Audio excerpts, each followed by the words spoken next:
इस तरीके की मिट्टी में इक्ज़ोरा पर बहुत अच्छी फ्लावरिंग ली जा सकती है और खाद भी घर में तैयार करके देते जाइए। इक्ज़ोरा पर फूल कभी ख़त्म ही नहीं होंगे। ये वाला खाद इक्ज़ोरा के लिए बेस्ट है।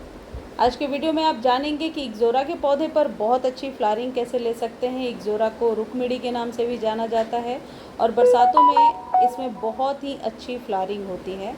और इस पौधे को यदि आप ज़मीन में लगाते हैं तो बिल्कुल पेड़ नुमा आकृति ले लेता है।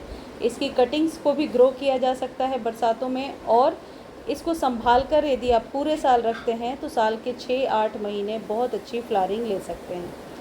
इक्ज़ोरा के पौधे को लगाने के लिए वेल ड्रेन सॉइल के साथ साथ आपको इस बात का भी ध्यान रखना है कि इक्ज़ोरा को अपने सॉइल में नमी पसंद है, यानी कि सॉइल में मॉइस्चर का होना ज़रूरी होता है।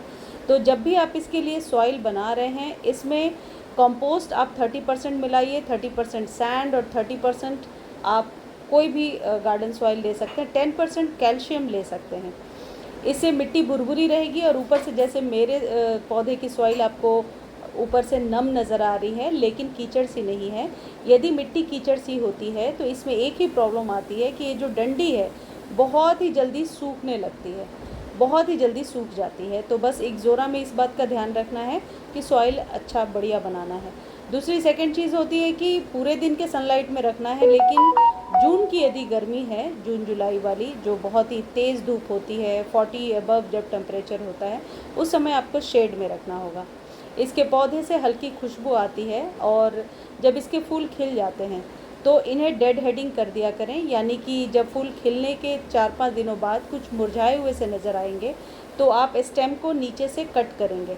स्टेम को कट करने से पौधे को आप बुशी भी बना सकते हैं और जो पौधा है इसकी लाइफ भी अच्छी बनी रहेगी। देखिए, जैसे इस तरीके से फूल खिलने के 3-4 दिनों बाद जब मुरझाने लगे तो आप यहाँ से कट कर दीजिए। अब सबसे जो इम्पॉर्टेंट चीज़ है जो अक्सर इक्ज़ोरा में देखने को मिलता है वो है एफिड्स का अटैक इस पर बहुत ज़्यादा होता है, जो कई बार फंजीसाइड के स्प्रे से भी नहीं जाता है। तो उसके लिए आपको क्या करना है, 1 चम्मच शैम्पू या फिर डिश वॉश सोप ले लीजिए और उसमें थोड़ा सा नीम ऑयल डाल लीजिए, 2-4 ड्रॉप डाल लीजिए और उसका एक अच्छा सा आप स्प्रे तैयार कीजिए और उससे आप 2-3 दिनों के गैप पर स्प्रे कर दीजिए। यदि एक दिन स्प्रे करने के बाद नेक्स्ट डे आप देखते हैं कि राहत है, एफिड्स कम हैं, तो आप 3-4 दिनों के गैप पर कर सकते हैं। मतलब ये डिपेंड करता है आपके पौधे के रिक्वायरमेंट पर, लेकिन इससे निश्चित तौर पर एफिड्स या मिलीबग्स का अटैक है तो वो ख़त्म हो जाता है, या चींटियाँ वगैरह हैं तो।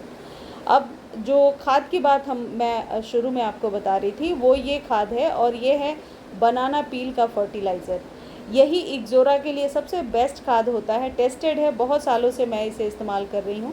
वीडियो में दूसरा खाद भी आपको बताऊँगी जिसके इस्तेमाल से आप बहुत अच्छी लश ग्रीन पत्तियाँ भी ले पाएंगे। देखिए, 3-4 बनाना के पील्स लेकर के रात भर पानी में भिगो दीजिए और अगले दिन उसके पानी को डालिए। अब कई लोग इसमें मैसेज करते हैं कि 10 दिन पुराना है, 20 दिन पुरानी रखी हुई है खाद, क्या उसे डाल दें? उसे डालने के लिए कोई प्रॉब्लम नहीं है, लेकिन फिर आप नॉर्मल वाटर मिला करके ही डालें, क्योंकि खाद में पुराने खाद में एक प्रकार का गैस बनता है जो आपके पौधे को कई बार बर्न कर देता है, जला देता है। तो नॉर्मल वाटर मिलाने से उसकी इंटेंसिटी कम हो जाती है और पौधा जो है उसको अच्छे से एब्जॉर्ब कर सकता है। अब ये जो खाद है यह है 1 चम्मच चाय पत्ती, बनाना पील वाले में ही 1 चम्मच चाय पत्ती डाल दीजिए और रात भर भिगोने के बाद अगले दिन आप इसे पौधे में दे दीजिए। इसको रिपीट करना है 10 से 15 दिनों पर। बनाना पील वाले फर्टिलाइज़र को सिंगल आप देते रहिए 3-4 दिनों पर, लेकिन चाय पत्ती 15 दिनों पर एक बार देना है। यही खाद इक्ज़ोरा के लिए एनफ होता है, आपको अलग से कुछ भी खाद देने की ज़रूरत नहीं है। अब पौधे में बिल्कुल कभी भी फ्लावरिंग हुई ही नहीं है तो आप क्या करेंगे, जो अभी वीडियो में आगे मैं आपको बता रही हूँ, कुछ बूंदें सीवीड फर्टिलाइज़र के आप दे दीजिए। उससे निश्चित तौर पर किसी भी प्रकार के पौधे में फ्लावरिंग होने लगती है। ये उन पौधों के लिए है जो लोग लिख रहे हैं कि 3-4 सालों में कभी फ्लावरिंग हुई ही नहीं है। ये जो सीवीड फर्टिलाइज़र है ये पूरी तरीके से ऑर्गेनिक होता है। इसको ख़रीदने का लिंक डिस्क्रिप्शन में है, और डिस्क्रिप्शन से लिंक आप कॉपी नहीं कर पा रहे हैं तो आप डायरेक्टली टेक्स्ट कर दीजिए, मैं आपको लिंक प्रोवाइड करा दूँगी।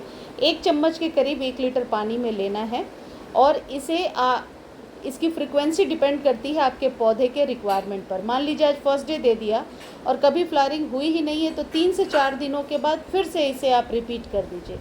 और यदि पौधे पर अच्छी फ्लावरिंग हो रही है लेकिन और बढ़िया ग्रोथ के लिए आप देना चाहते हैं तो 15 दिनों पर एक बार दीजिए। इसको डायरेक्टली सॉइल में डालना है। लेना कितना है फिर से समझ लीजिए, 1 चम्मच के करीब, यानी 4 से 5 बूंद आपको लेना है 1 लीटर पानी में। सभी प्रकार के पौधों को दे सकते हैं। ये सीवीड का लिक्विड फर्टिलाइज़र है, जो समंदर के अंदर जो शैवाल होते हैं उनको निकाल करके उनसे ये तैयार किया जाता है। तो इसमें कोई हार्मफुल केमिकल नहीं है और इससे पौधा बिल्कुल भी ख़राब नहीं होगा।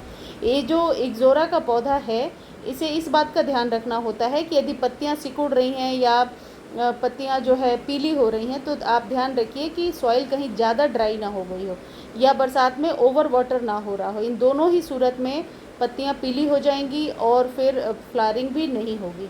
इस पौधे को कट कब करना है ये जानना ज़रूरी है। जब फ्लावरिंग का सीज़न एंड हो जाएगा नवंबर के बाद, तो इसमें आप थोड़ी थोड़ी कटिंग कर सकते हैं, या फिर ऐसे ही पौधे को छोड़ दीजिए।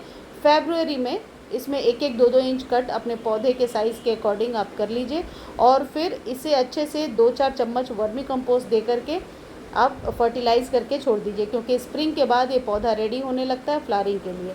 ये अभी आपको नर्सरी पर 50 से 100 रुपये में मिल जाएगा। रुक्मिणी के नाम से भी जानते हैं और इसके बहुत सारे कलर्स आते हैं।